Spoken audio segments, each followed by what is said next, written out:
There's a moment when you realize that something you've been holding for years was never meant to just sit there. It was meant to be used, but the environment to use it properly didn't exist yet. When that environment finally arrives, the asset doesn't change. Its role does. And when roles change inside a system, outcomes change with them. Before we go any further, take 1 second and make sure you like and subscribe so you don't miss system-level breakdowns like this. And quick housekeeping up front, this content is for educational and informational purposes only. This is not financial advice. I don't tell you what to buy or sell. The goal of Matrix Millionaire is to help you understand what's actually changing underneath the surface. Here's the shock most people are not prepared for. XRP was never designed to be interesting while it sat idle. It was designed to matter once it could operate inside a system that could reuse it. Until that system existed, XRP looked like a waiting asset. With F-Assets 2.0 on Flare, that waiting phase is ending. This is not an upgrade. This is not a feature release. This is a role change. F-Assets 2.0 turns XRP from something that mostly moves once into something that can be represented, reused, routed, and redeployed inside Flare's execution environment. That changes how XRP participates in pressure, demand, and liquidity cycles. And that is why this moment matters. Live XRP price at the time of recording sits around $2 and change. To many people, that flat price makes this sound irrelevant. They assume that if something meaningful were happening, the chart would already be reacting. That assumption only holds when assets are driven by speculation. XRP is entering a phase where function comes before price. This is the first major retention moment, because once you see this clearly, the entire story reframes. F-Assets 2.0 is not about attracting attention. It's about enabling operational XRP. And operational liquidity behaves very differently than dormant balances. Here's what most people miss. When XRP is brought into Flare via F-Assets, it does not get consumed. It does not disappear. It becomes available to cycle. That means the same XRP can be requested multiple times across different use cases and time windows. That reuse is what creates velocity, and velocity is where pressure begins. This is why F-Assets 2.0 matters more than past integrations. Previous bridges moved value. This framework activates value. And this is also why this shift is not being talked about correctly. Headlines frame it as technical progress. The real story is that a massive pool of XRP is gaining the ability to work instead of just exist. Once XRP can be reused inside Flare, it doesn't need to be sold to matter. It only needs demand to show up in more than one place at the same time. That is when access tightens and systems stop behaving politely. This is not a price event. This is not hype. This is a structural transition.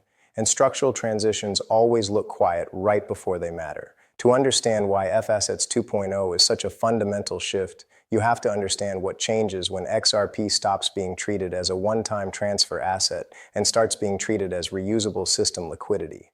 XRP has always been efficient at moving value from point A to point B. What it could not do at scale was stay in motion. Once a transaction settled, that XRP was effectively done until it was manually used again somewhere else. That is the limitation F-Assets 2.0 removes. F-Assets 2.0 allows XRP to be represented inside Flare in a way that keeps it continuously available for routing, reuse, and execution.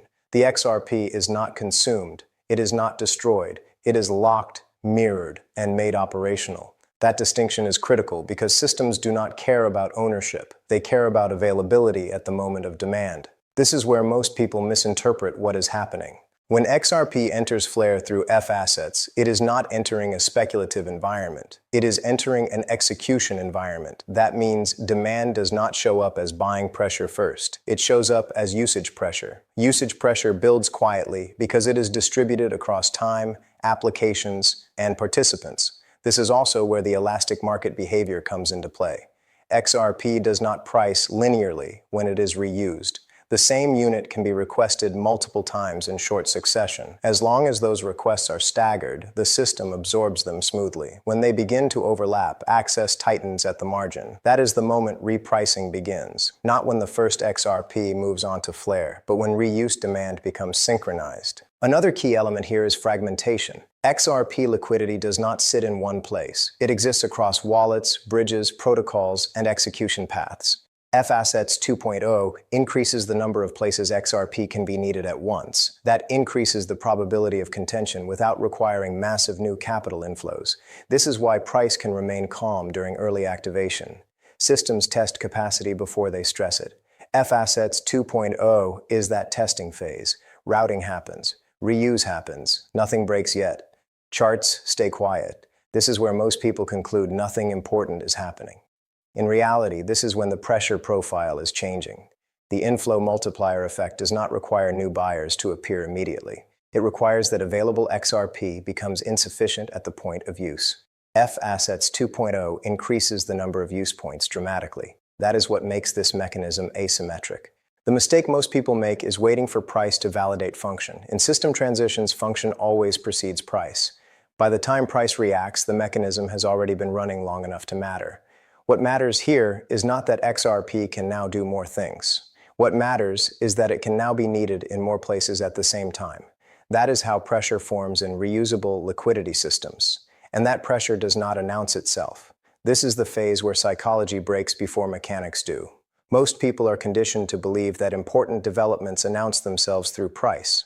If something matters, it should move. If it doesn't move, it must not matter. That instinct works in speculative environments. It fails completely in system upgrades. Retail psychology is wired to respond to visible feedback. Green candles create confidence. Sideways price creates doubt. When something as meaningful as F-Assets 2.0 launches and price barely reacts, many assume the upgrade was overhyped or irrelevant. In reality, this reaction is a sign that they are watching the wrong signal. Institutions and sophisticated operators look for something entirely different. They are not watching for price excitement. They are watching for capability unlocks. Their question is not, did price react today? But can this asset now be reused, routed, and depended on underload? This is the second major retention moment, because once you understand this, the quietness makes sense. F-Assets 2.0 does not create immediate scarcity. It creates optional capacity. Optional capacity is absorbed quietly. Systems explore it before they stress it. Retail often exits during this phase because nothing feels rewarding. Attention drifts to louder narratives. Momentum appears gone.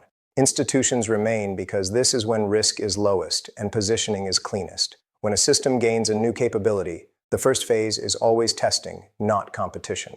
Another psychological trap is misunderstanding scale. People hear about large numbers of XRP becoming usable through flare and expect instant impact. Systems do not respond to totals. They respond to timing and overlap. As long as usage is staggered, price stays calm. When usage overlaps, access tightens abruptly. That is why repricing always feels sudden. It is not sudden. It is delayed recognition. The decision to rely on reusable XRP happens long before charts reflect it. By the time retail notices again, the system has already crossed a threshold. XRP amplifies this effect because it is not consumed. It is reused. That reuse is efficient, but efficiency creates competition once demand aligns. When multiple applications, participants, or pathways need the same liquidity at the same moment, price stops responding to sentiment and starts responding to necessity. Institutions understand this asymmetry well. They do not announce preparation, they execute it. F-Assets 2.0 is not about excitement, it is about readiness, and readiness is always quiet. This psychological gap is why most people misunderstand what F-Assets 2.0 actually represents. They are watching for movement. Institutions are watching for dependence. Once dependence forms, price has no choice but to follow. When you zoom out, F-Assets 2.0 stops looking like a technical upgrade and starts looking like a systems milestone. Financial systems don't reprice because features ship. They reprice when capability becomes unavoidable. Turning XRP into reusable, routable liquidity inside Flare is exactly that kind of capability shift.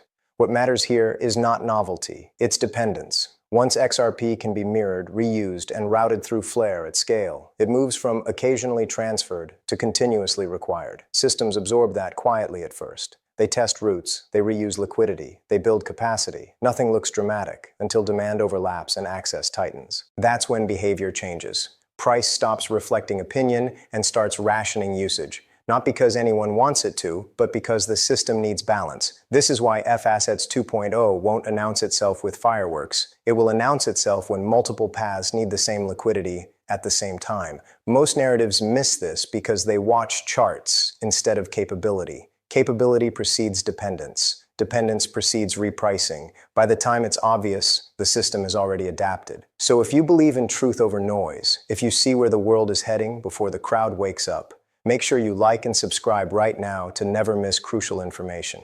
Every subscriber here isn't just part of an audience, you're part of the awakening of the Matrix movement. See you on the next one, my friends.